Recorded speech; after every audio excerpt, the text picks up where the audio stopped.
Greetings and salutations, everyone. I just want to thank everyone for all their support. And I made it to 1,000 subscribers. Apparently you guys like me. Thank you for all your comments and all of the activity on my channel. I have one last announcement to make before we get on with tonight's story.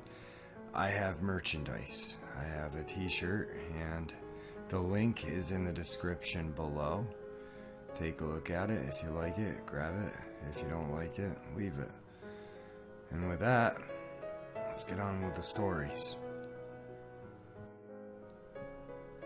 A demonologist contacted me about the game show from hell.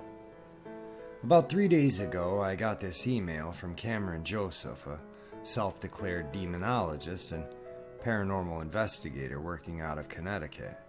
He claims to have spent the last few months gathering information about the game show from hell, which, according to him, is a worldwide phenomenon, not just a couple of isolated incidences. I've reproduced the email in its entirety. Hey Nick, thanks for relating your experiences in the short Reddit feature. I got hooked on a game show from hell. As far as I know, you are the first person who has talked openly about it, and that's got to take a lot of courage. My name is Cameron Joseph. I'm a paranormal investigator and demonologist with over 15 years experience, frequently acting as resident consultant for a number of major TV networks. I first heard of the game show about 6 months ago while visiting Odessa, Russia, where I was carrying out research for an online magazine. I had to go to the hospital for a mild case of food poisoning, and I got into a conversation with a young nurse about the nature of my work when she informed me that a number of patients were complaining about a creepy game show that would come on late at night. They called it Mobisvo i Grove, or the suicide game. I was intrigued. I started investigating soon after this, and through my contacts in Europe, I quickly discovered that hundreds of people in dozens of countries had experienced the same phenomenon. Some kind of phantom broadcast appears on TVs, laptops, sometimes even smartphones, and tries to compel the viewer to commit suicide. Now, I don't know whether there's any truth to these stories, or whether it's all just a case of mass hallucination. But I'll go over the details I managed to put together so far, and hopefully we'll be able to make some kind of sense out of it. Mr. Pontiac, the show has a number of glaring inconsistencies, the finer details depending on who's watching it at any given time. Some people report that the host, Mr. Pontiac, stands between 6'6" and 6'9" and wears a plaid or tweed suit, or sometimes a polka-dotted suit that's always immaculately tailored. Sometimes he wears a tie with the suit, and sometimes it's a bow tie. In some reports, he has an enormous, almost cartoonish chin, whilst other reports claim he looks square-cut, like an old 1950s man's catalog model. A blogger from Budapest who goes by the online moniker Catfish95 claimed that Mr. Pontiac, she referred to him as Mr. Portoric, wore some kind of black synthetic toupee on his head that looked a lot like sculptured plastic. She also made mention of a crest he had pinned to his lapel that indicated he was a knight of the Royal Hungarian Order of St. Stephen. In some versions of the game show from hell, there are two Mr. Pontiacs. One appears more sinister than the other, almost a dark parody of the first. He uses foul language and often berates the contestants and members of the audience, and has on occasion been known to physically lash out at people. The studio lights dim whenever the second Mr. Pontiac steps on the stage, the colors becoming more muted and the audience is noticeably quieter. There are rumors of a third Mr. Pontiac, this one fully demonic. He has completely black eyes and unnaturally wide mouth. His teeth are rusting spikes that he continually changes his body proportions. His arms will become long and thin, his legs will grow short and stumpy, or else his legs will grow long as stilts and his head will become very small. Unlike the two other Mr. Pontiacs, the third Mr. Pontiac has actually been spotted as a discarnate entity in the physical world. Few people have seen the third Mr. Pontiac. In fact, there are maybe only 2 or 3 reports of him, but of particular note is his scream. He has been said to possess a horrific shriek that induces instant panic and a black depression so acute that it can actually lead to thoughts of suicide. The Lanky Sisters. The Lanky Sisters are the 2 assistants who have been observed with Mr. Pontiac from time to time. They are called the Lanky Sisters because of their unusual height. Some report them to be well over 7 feet. They are incredibly thin, almost anorexic looking. On occasion, they will appear as a black and white woman, the black woman sporting a huge afro and wearing a red gas mask over her face, the white woman wearing white rabbit's head, and she never takes it off. The Lanky Sisters have appeared in various guises, but this particular guise appears to be the most common.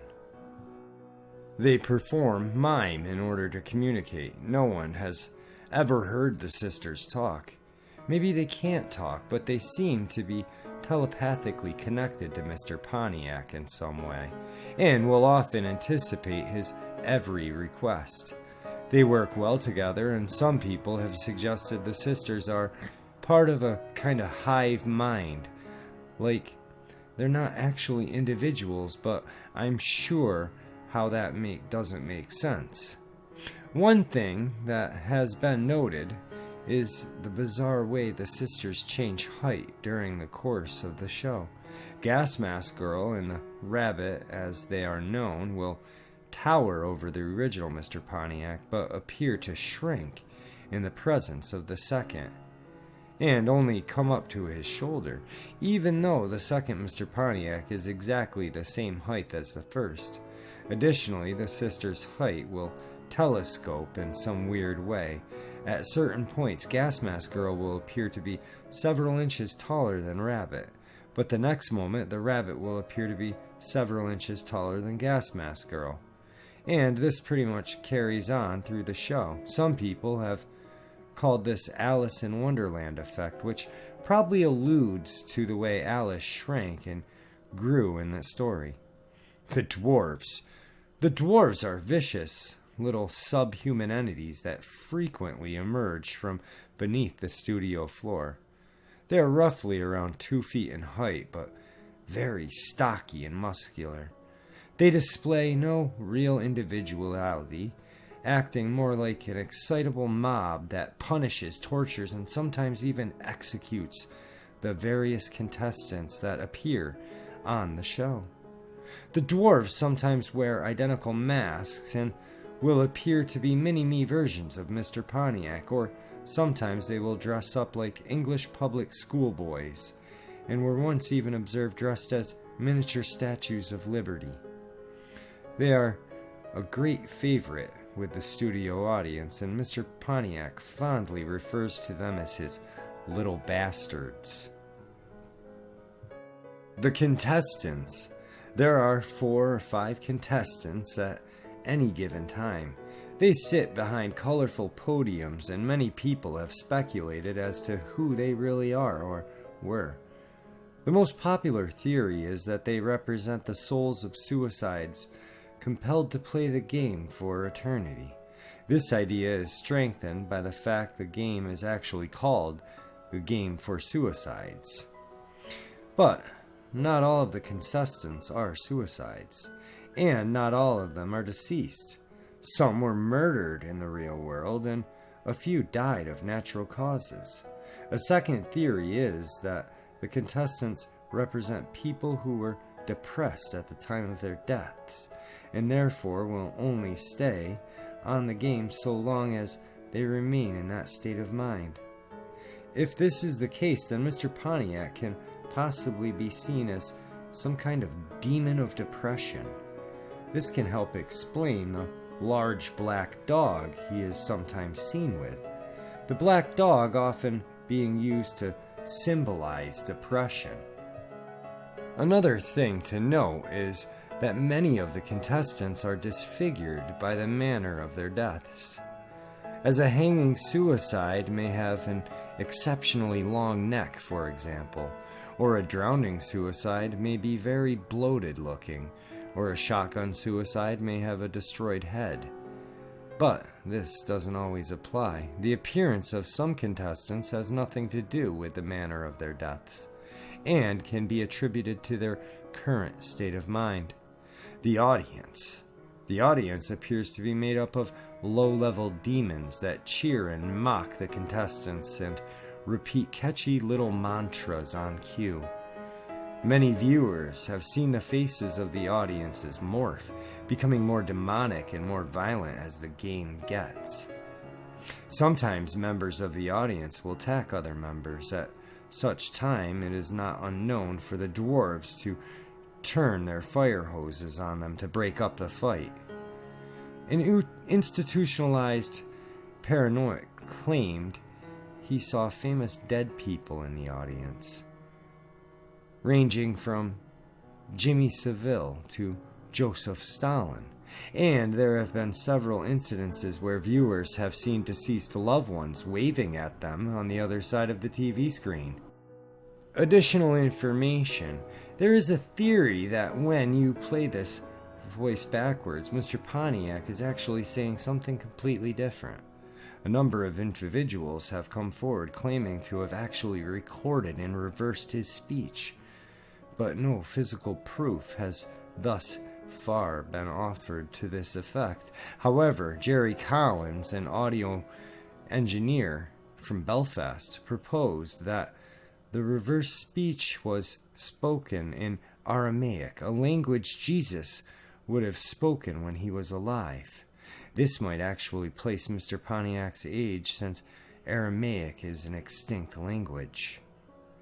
Even more preposterous theories suggest that Mr. Pontiac, or Mr. P as he likes to be called, is actually a soul of Pontius Pilate, the Roman governor who condemned Jesus to death. It is further claimed that the fact there are 3 Mr. Pontiacs serves as a sly jab to the Holy Trinity. Personally, I would not dismiss these theories out of hand. There's a lot of Judeo-Christian imagery scattered throughout the show, and those who have watched it have experienced an unsettling quasi-religious vibe, like the feeling you get in the presence of an extremist cult. I'm still gathering information about the game show from hell and will update you as it becomes available. Feel free to publish this email. I think more people need to know about this game. Cameron Joseph.